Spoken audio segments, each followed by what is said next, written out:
took it off. Next is Patti Davis Ross. I have to do this without the cane. No, I better not. Okay. Patti grew up here, went to Chicago for how many years? 30. 30 years as an educator, and then returned back home. Well, Stephanie, I can't top that. I won't even try.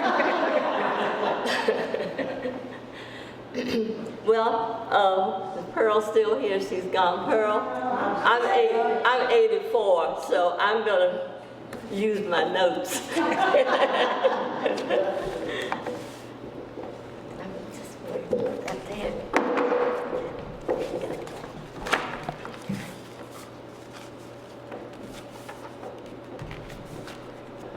I have such fond memories of the park. I think the first thing that comes to my memory is my father, Robert Davis, who worked for the C&O Railroad, had a 1949 International truck, a red one. He was off on Mondays, Sundays and Mondays. So Sunday after church, we knew where we were going. Dad would get the truck ready and we'd get in. Would be 3 of us in the truck. But by the time we got to Green Pastures, there would probably be about 25. So along the way, there would be some of the boys waiting for somebody to come by and give them a ride. So that I just remember so well. And it was something we looked forward to every Sunday. We went to church, after church, we packed up, went to Green Pastures. It was something that it just made you feel special. And just the fact that my father would give up his time to spend that day with us. So at the time, we didn't have too many places we could go because of segregation. We had church and we had school. We couldn't go to the city pool, so a lot of the girls didn't learn how to swim. But the boys would learn how to swim in the creek. But our parents told us, don't you go near the creek. So the girls never learned how to swim. To this day, I don't know how to swim, and I really wish that I could. The thing that frightened me, though, at the park was the wall. And some of the boys would just come so close to that wall. And one young man, I don't know if anybody here knows his name, but there was a young man who died, who fell off, who was 2. That we know of. Okay. And it was so frightening that they would even attempt to do something like that, because that wall was high, and it was nothing to keep them from going over. So that I do remember, it was very frightening. And I love the stone picnic shelter. And my father was one of the Conservation Corps members also. My father, his education ended at 5th grade. And his father told him, you have to help with, they had a small farm. So he had to give up education and go to work. So at that time, my father was a little disappointed because he liked school and did not want to stop. But what he did, he just decided, okay, I'm going to do this thing. So he stopped school, and that's when he became a member of the CC camp. At that time, for a black man, it was very hard to get an education. But he was one of those determined to make it. And he learned so much in the CC camp. They cut down trees. They worked in the park, helping get the park started. So it was a blessing, and it did help him because at that time, I think they had to send $20 a month to the mother of that family to save for them so that when they finished their time, they had money. And I thought that was a good government program that came through the park. My father would be happy to know that the park is going to be rebuilt. I think it's just wonderful. Dr. McClinton and I had become very good friends, and I was one of the group friends of Booker T. I'm saying Booker T. Washington. So we were very, very close, and we worked hard on the park, cleaning up and just doing what we could to keep our spirits up. The last time I visited was with Dr. McClinton in 2017. We went to the park for a little picnic and got a chance to walk around the park. What I saw, I cried. I could not believe how the park had been neglected. So that was one of the worst things that I experienced, but all I can do now is say, we're going to be back. And then once we get back, get moving, I can say, thank God, we are back. Thank you so much. Oh, and by the way, I'm in one of the books. Okay, thank you, Patti. And Thank you, dear. it's good to know that Patti was also part of the Friends of Green Pastures, so we want to thank her. Let's hear for her and Pam Marshall. You're still working.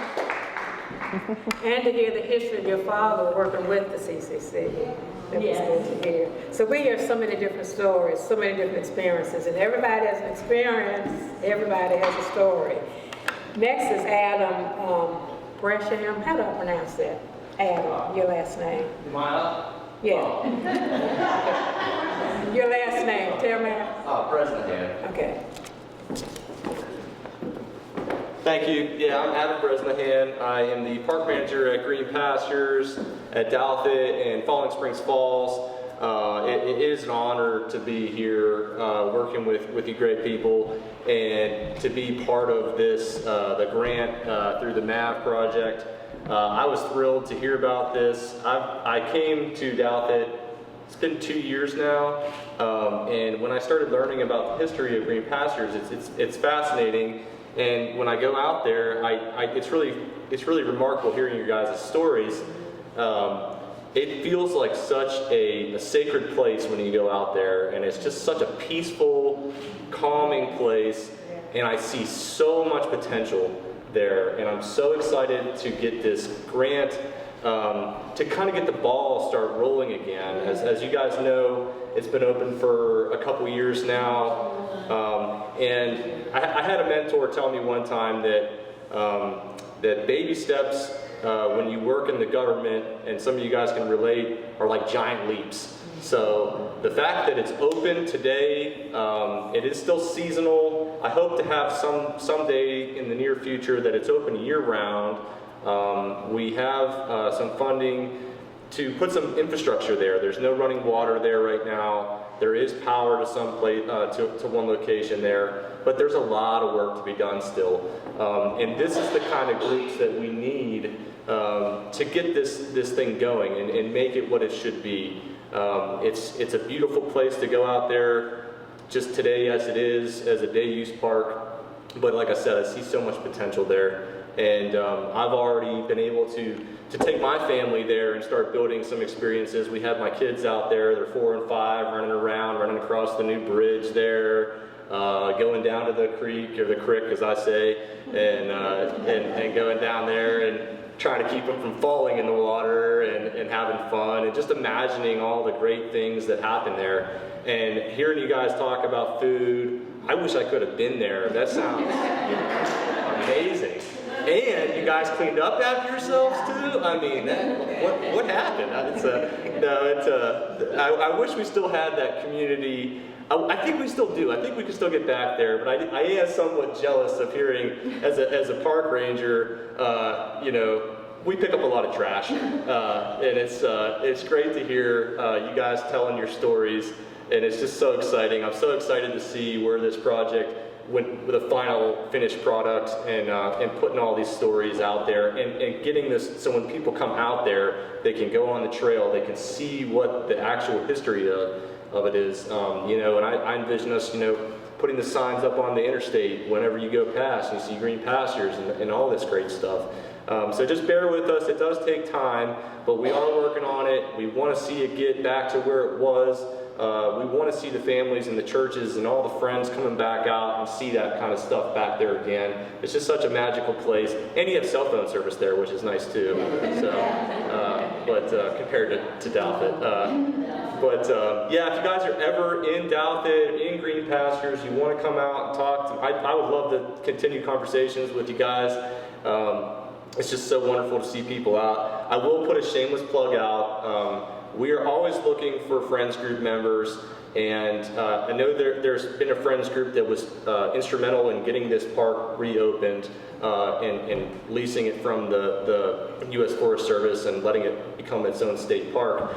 But we're always looking for folks who are, you know, trying to see something done and trying to get things done.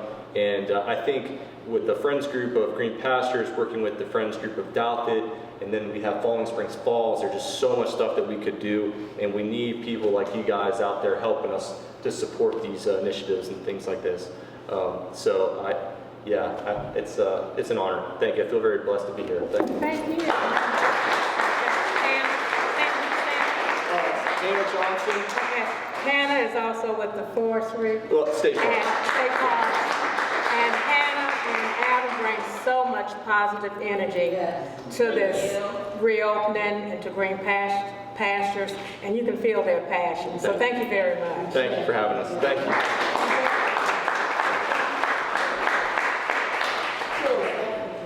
I'll just add one thing right quick. Go ahead.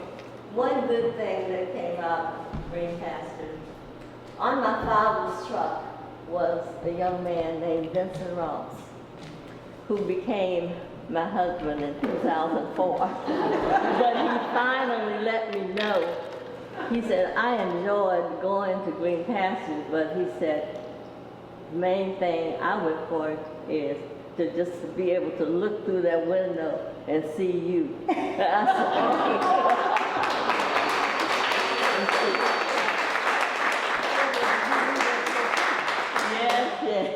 And there we have another aspect, the love story. Okay, and last but not least, Delores Quarles. And Delores is the sister of, was it Delita? Who went to the Olympics? Yes, Delita, who went to the Summer Olympics, was a coach. She coached track and field. Good evening, everyone. I'm sorry I'm late, but I had another engagement, but I ran down here anyway because I wanted to be able to share my story. I come from a family of 7. My father's deceased, Deacon Rudolph Quarles, and my mother's still living, Reverend Diane Quarles, and it was 7 of us.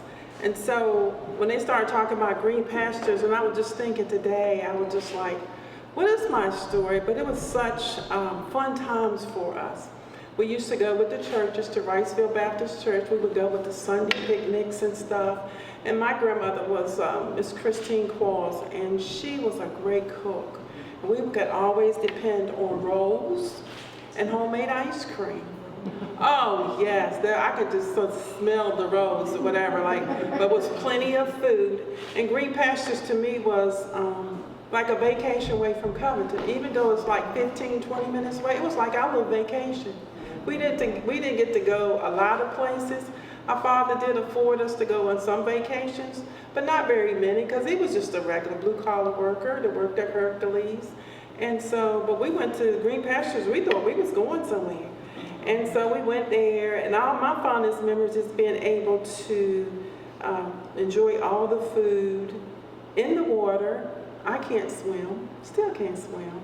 But I used to go to the little bungee things at the end, the little ropes things would never go forward.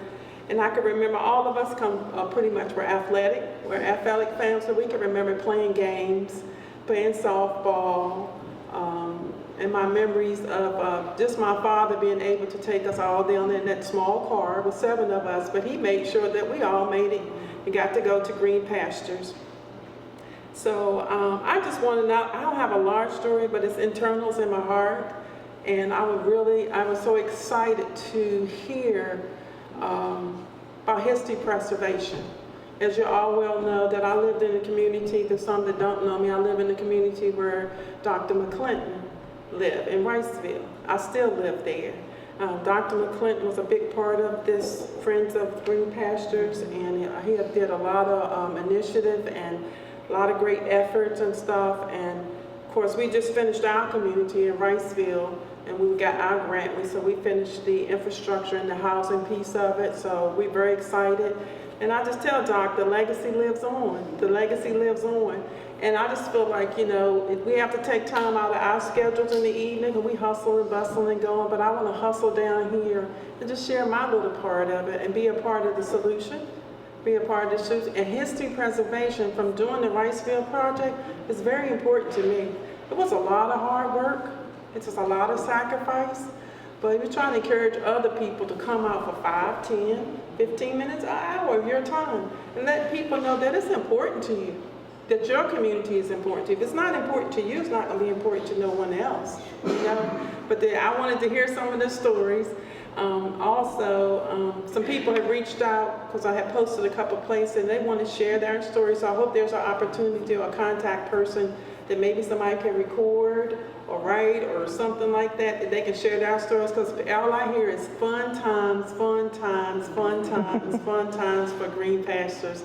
So I just wanted to come for a quick minute. I know it's at the end, and y'all been here a while, but it's very intimate, and it was a very safe place for me and our family. Thank you.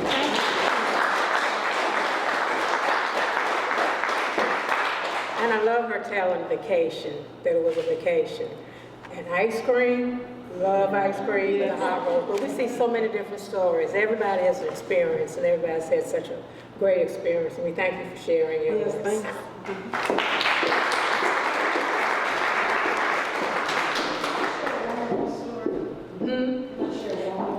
Sure. It's not really my story, but I think it might be interesting. It's by my Uncle Bruce. Okay, so I just want to say, my uncle had this van, and he would take as many people as could fit. I'm not talking about the van with the seating, I'm talking about the hard floor that we had to sit on. So it was full, so we go to Green Pastures. He doesn't stop to make the little payment.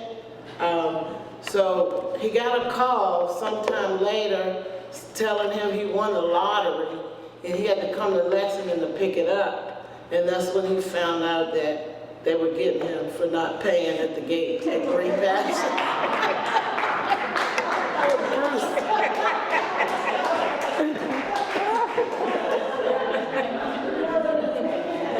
Laughter is good medicine.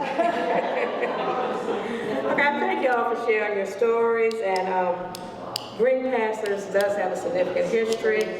And I'm a member of First Baptist Church, and my uncle, Reverend Hugo Austin, he was a member of the NAACP and pastor of First Baptist Church, and led the campaign with various other members of the NAACP. They had a vision. There was nowhere else for Black people to go.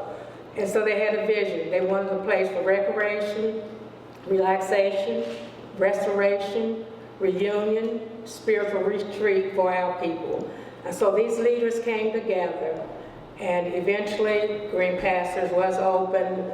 Reverend Austin did do the mass, he was the master of ceremonies for the opening, and he did the dedicatory address for the opening of Green Pastures, June 15, 1940. So we thank all of you all for your stories, and I know there's so many more stories to tell, and as she was saying, there are other people who want to tell their stories. I don't know if they will have another listening session, but I know you can maybe write your stories. Joan might be able to tell you more about how you can get your stories told. So thank you very much for coming. Thank you very much for listening. Thank you very much for being a part